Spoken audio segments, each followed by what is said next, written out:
문제 풀어봤죠? 자, 탐구 1번은 정적분 정의하고 관련된 문제예요. 그래서 지금 정적분 정의 93페이지 이거 보시면, 자, 함수 fx가 구간 a 그 폐구간 ab에서 연속일 때, 적분 a부터 b까지 fx를 적분했을 때 그것이, 그쵸, 지금 리미트 n이 무한대로 갈 때 k가 1부터 n까지 시그마 k가 1부터 n까지 fxk 곱하기 델타 x를 무한대로 보낸 것이랑 같다 라고 이제 그렇게 정적분이 정의가 되어 있어요. 그럼 뒤에 있는 요 시그마 값을 우리가 한번 풀어서 써보도록 하겠습니다. 풀어서 쓰면은 fx1 곱하기 델타 x 더하기 fx2 곱하기 델타 x 더하기 fxn 곱하기 델타 x 이렇게 됩니다. 그죠? 요것을 그림에서 이제 요 의미를 살펴보면은 그 의미가 x1이라고 하는 것이 요 지점이에요. 그죠? 여기까지 이제 길이를 말해요. 그죠? fx1이라고 하는 것은.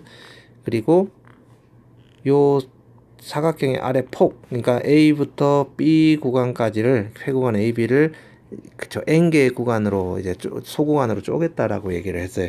그 쪼갰을 때 하나하나의 소구간의 폭을 델타 X라고 얘기를 했기 때문에 요 길이도, 폭의 길이도 이제 델타 X라고 볼 수가 있죠.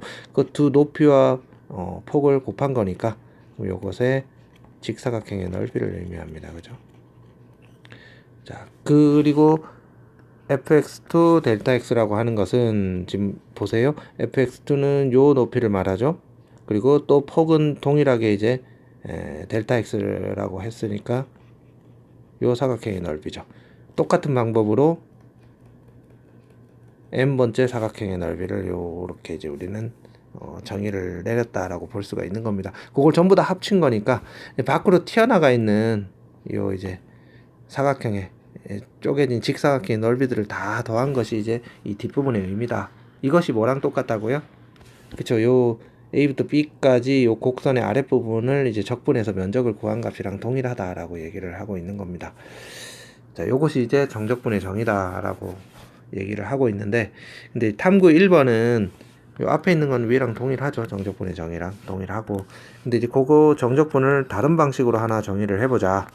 그것은 리미트 n이 무한대로 갈 때, 자, 시그마 k가 0부터 이제 n-1까지, 이제 아까는 1부터 n까지라고 앞에서 얘기를 했는데 여기서는 0부터 n-1까지 fxk 곱하기 델타 x를 했을 때 요 값도 동일하다라고 얘기를 하고 있는 겁니다. 뭐 일단은 이제 위에 그림에서 한번 살펴봅시다. 요거 풀어서 써보면, 풀어서 쓰게 되면 요것은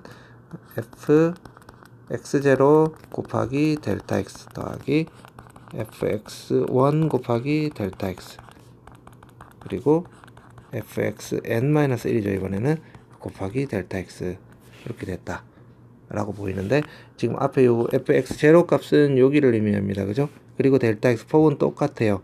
그러면은 안으로 쪼갠 요 사각형을 말하는 겁니다. 그죠? 요 사각형의 넓이. 그 다음에 똑같이 이제 fx1 곱하기 델타 x니까 지금 x1이라고 하는 지점이 이 지점입니다. 그죠? 그리고 쪼개진 넓이가 여기니까 여기를 말해요.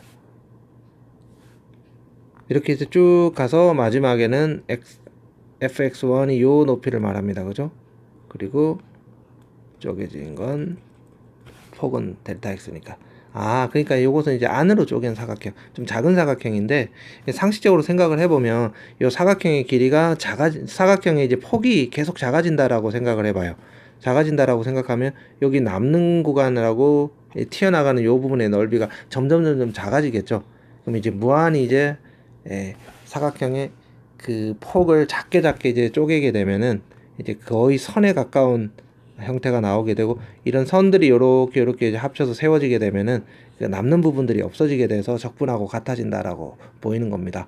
그러면은 튀어나가는 거랑 안쪽에서 이제 좀 적게 밖으로 튀어나간 부분이랑 채워지지 않는 요 부분의 넓이가 n이 무한대로 간다라고 했을 때, 무한히 이제 많은 구간으로 요걸 쪼갠다라고 하는 것은 폭이 점점 작아진다는 뜻이니까, 그럴 때는 똑같아진다라고 보이는 거죠. 그래서 이 사각형의 작은 사각형의 넓이를 더한 것도 결국에는 n이 무한대로 갈 때는 적분값이랑 똑같아진다라고 하는 것을 의미한다 라고 생각할 수 있습니다. 그럼 이거를 어떻게 입증할 거냐? 지금 이 문제를 풀 때 가장 이제 아이디어를 내기가 힘든 게 뭐냐면은 fx라는 함수가 구체적으로 안 나와 있어요. fx가 구체적으로 나와 있으면 함수를 대입을 해갖고 그냥 값 자체를 구해버리면 되는데, 지금 이 문제는 함수가 구체적으로 안 나와 있기 때문에 지금 이제 문제를 어떻게 풀어야 되나 난감해지는 경우가 많겠죠, 그죠? 자, 이 문제를 풀 때 이제 기본적인 아이디어는 그렇죠. 이제 이 함수하고 요 함수값, 요 수식값이 있죠, 그죠? 요 두 개가 이제 뺐을 때 그 극한값이 0이 나온다라고 하는 아이디어를 쓰도록 하겠습니다. 자, 그러면은 리미트 k가 1부터 어디까지? n까지 f xk 곱하기 델타 x 그리고 빼기 시그마 k가 0부터 n-1까지 fxk 델타 x, 요것을 어떻게 한 거? 무한대로 보낸 것. n이 무한대로 가게 될 때 요 값이 0이 된다라고 하는 걸 밝히게 되면은 요 첫 번째 부분하고 두 번째 부분의 극한값이 똑같다 라고 하는 게 이제 밝혀지겠죠, 그죠? 그걸 따로따로 한번 놔 봅시다. 어떻게 넣을 것이냐. 자, 이렇게 넣어 봅시다. 이제는 SN은 시그마 K가 1부터 N까지 fxk 곱하기 델타 x라고 놓고, Sn 프라임을 시그마 K가 0부터 n-1까지 fxk 델타 x라고 놔봅시다. 이때 우리는 뭘 구하게 되냐면 Sn-Sn 프라임 요 값을 구하게 되는데, 이 값은 지금 보시면 알겠지만 K가 1부터 n-1까지는 요 두 개 공통으로 나오는 겁니다, 그죠? 요것을 한번 빼보도록 할게요. 앞에서 아까 풀었었죠, 우리가. 풀어서 한번 써볼게요. 화면이 흔들리네요.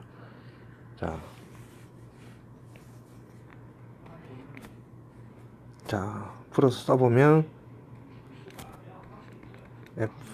fx1 델타 x 더하기 x2 델타 x fxn-1 델타 x 더하기 fxn의 델타 x, 요거 빼기, 자, 이 뒷부분입니다. 이제는, 그죠? fx0의 델타 x 더하기 fx1의 델타 x 더하기 가서 fxn-1의 델타 x 이렇게 돼요. 자, 빠지게 되면은, 자, 뭐가 빠집니까? 지금 얘랑 빠지고 2도 뒤쪽에 있겠죠, 그죠? 빠져나가고, 얘도 마찬가지로 요거랑 빠져나가서 남는 것은 요 처음과 끝이 남게 돼요, 그죠? 그러면은 남아있는 값을 정리하면 fn 델타 x 빼기 fx0 델타 x가 됩니다. 자, 근데 앞에서 우리가 델타 x는 위에 그림 한번 봅시다. 그림을 보면은 요 델타 x라는 값은 a부터 b 구간을, 그 구간의 길이는 얼마예요? b-a죠, 그죠? 요것을 몇 등분한 거예요? n 등분을 한 겁니다, 그죠? 요 n 등분을 하게 되면은 델타 x가 나오게 돼요. 그 수식을 어떻게 하자? 여기에 대입을 하자라고 하는 겁니다. 왜냐하면 우리는 n을 무한대로 보내서 극한을 구해야 되기 때문에 n에 관한 수식을 만들어내야 되죠, 그죠? 그것을 좀 아이디어로 우리는 한번 찾아보도록 합시다. 이렇게 되면은, 자, 델타 x로 묶고 fxn-f x0 이렇게 된 겁니다. 그러면 결국에는 수식이 n분의 b-a 곱하기 fxn-fx0 이렇게 나온다라고 하는 겁니다. 고로 리미트 n이 무한대로 갈 때 sn-sn 프라임은, 자, n이 무한대로 가면 이 값이 뭘로 가요? 0으로 가죠. 결국엔 이게 0이 된다는 소리예요. 뒤에 있는 이 값은, 그쵸? 저건 당연히 상수값이니까 신경 안 써도 될 겁니다. 그죠? 따라서 어떻게 된다? 리미트 n이 무한대로 갈 때 sn과 리미트 n이 무한대로 갈 때 sn 프라임이 같은 값을 갖는다라는 거고, 그 말은 즉 요 두 값이 일치한다라고 하는 걸로 이제 귀결이 된다라고 할 수가 있는 겁니다. 좀 이거는 일단은 이제 우리가 어떻게 풀겠다라고 하는 그 보관만 쓰게 되면은 상당히 이제 쉽게 풀리는 문제인데, 이제 그 적분 자체를 못하는 경우가 많기 때문에 이 문제를 손을 못 대거나 아니면 아예 풀어내거나 이런 두 가지 유형의 학생들을 많이 봤습니다. 일단 이것은 교과서에서 나오는 증명이기 때문에 반드시 여러분들이 익혀놓도록 합시다. 자, 그 다음에 탐구 2번 문제를 풀어보고 한 5분 시간 줄게요. 풀어보고 다시 다음 동영상 클립을 열어보도록 합시다. 자, 좀 이따가 또 봅시다.